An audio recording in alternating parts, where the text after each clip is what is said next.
Again, Bill Pfeiffer speaking from Mary's Field. Do remember the subscribe and like button.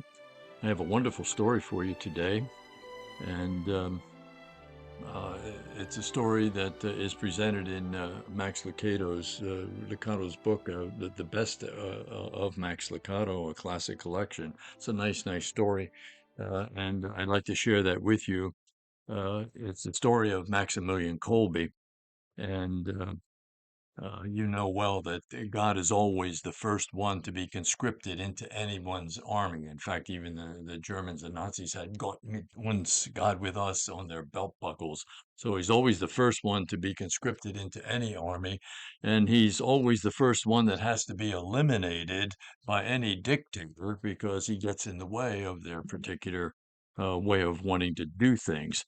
There were about 10,000 Polish priests, Catholic priests in Poland at the time. Some say as many as 2,000, some say 1,000. 2,000 were killed by the Nazis, and I suppose some by Stalin, who wasn't much different than Hitler in his aims and his purpose.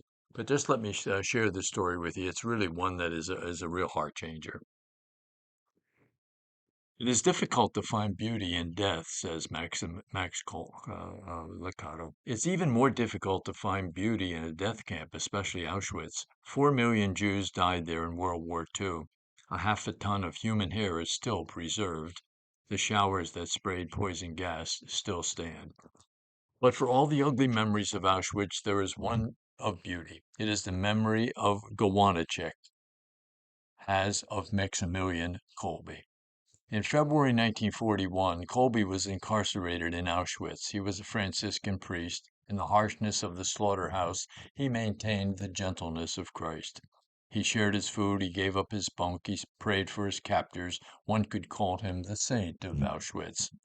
In July of that same year, there was an escape from the prison. It was the common custom of Auschwitz to kill 10 prisoners for every one who escaped. All the prisoners would be gathered in the courtyard, and the commandant would randomly select 10 men from the ranks. These victims would be immediately taken to a cell where they would receive no food or water until they died. The commandant begins his selection. At each selection, another prisoner steps forward to fill the sinister quota. The 10th name he calls is Gowanacek. As the SS officers check the numbers of the condemned, one of the condemned begins to sob, "My wife and my children." He weeps. The officers turn as they hear movement among the prisoners. The guards raise their rifles, the dogs tense, anticipating a command to attack.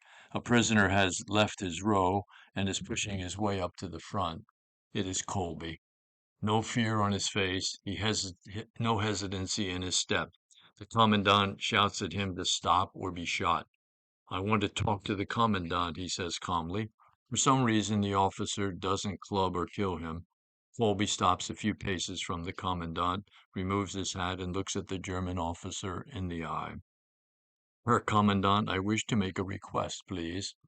That no one is shot is a miracle. I want to die in the place of this prisoner." He points out the sobbing Gowanacek. The audacious request is presented without stammer. "I have no wife and children. Besides, I am old and not good for anything." He's in better condition. Kolbe knew well the Nazi mentality. "Who are you?" the officer asks. "A Catholic priest." The block is stunned. The commandant, uncharacteristically speechless. After a moment, he barks, "Request granted." The prisoners were never allowed to speak. Gowanacek says, "I could only thank him with my eyes. I was stunned and could hardly grasp what was going on, the immensity of it.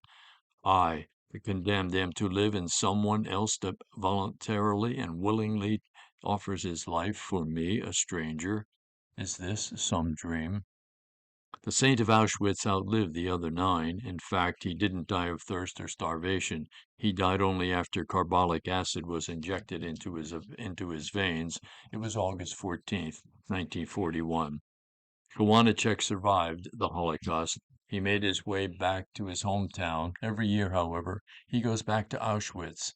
Every August 14th, he goes back to say thank you to the man who died in his place.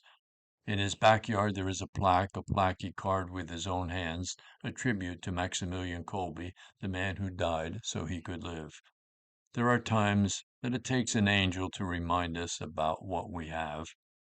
There aren't many similarities between Franciszek Gowanacek and Max Lucado or Bill Pfeiffer.